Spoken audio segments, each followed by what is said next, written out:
بلوچستان اور پاکستان کا مستقبل آپ کیسے دیکھتے ہیں جبکہ امریکہ کی نظریں بلوچستان کے وسائل پر لگی ہوئی ہیں اور ان کی قبضے کی کوشش میں ہوگا یا ہے جیسے کہ مشرق وسطیٰ میں؟ بلوچستان بھی اس دنیا کا ایک حصہ ہے۔ بلوچستان کسی اور ملک سے الگ تلگ یا کسی اور خطے سے الگ تلگ نہیں، اسی سب سے جڑا ہوا ہے، تو ہمارے مسئلے اور مسائل بھی لوگوں سے جڑے ہوئے ہیں۔ جیسے کہ آج دنیا سمٹ کر ایک گاؤں کا شکل اختیار کر چکا ہے، جس کو انگریزی میں گلوبل ولیج کہتے ہیں، تو اس گاؤں کا بھی ایک گلی یا ایک گھر کا نام بلوچستان ہے۔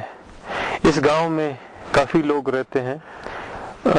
رہی بات امریکہ کی، تو گاؤں کا سربراہ ہوتا ہے، سربراہ کے ساتھ سلام دعا رکھنا پڑتا ہے۔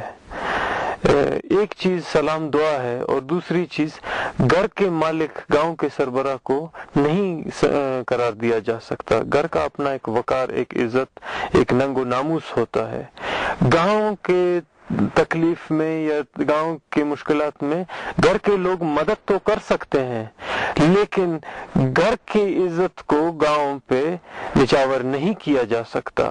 گھر کے اپنا ایک ماحول ہوتا ہے جس کی تحفظ کرنا سب سے پہلے گھر کے لوگوں پہ ضروری ہوتی ہے۔ اور دوست جتنا بھی دوست ہو، لیکن بھائی پھر بھائی ہوتا ہے۔ رہی بات پنجابستان کی، تو گاؤں میں چور لٹیرے بھی ہوتے ہیں، اور چور لٹیرے جب تک موج مستیاں کر سکتے ہیں تو کرتے رہتے ہیں، آخر ان کا وہی ہوتا ہے جو چور لٹیروں کا ہوتا ہے۔ پاکستان اور امریکہ کے سرکار کو آپ کا کیا پیغام ہے؟ آج بلوچ قوم بیداری کے اس نہج پہ کھڑا ہے جہاں وقتاً فوقتاً قومیں کھڑی ہوتی ہیں۔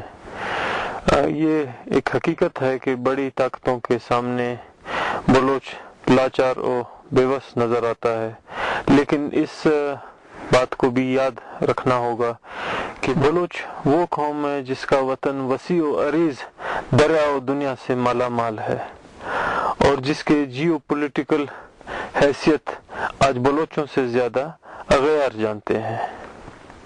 اسی لیے میں جانتا ہوں اس وقت کئی بڑے کھلاڑیاں اس علاقے میں دلچسپی رکھتے ہوں گے، لیکن سمجھدار اور تجربہ کار قومیں اپنی مفادات کے ساتھ ساتھ علاقائی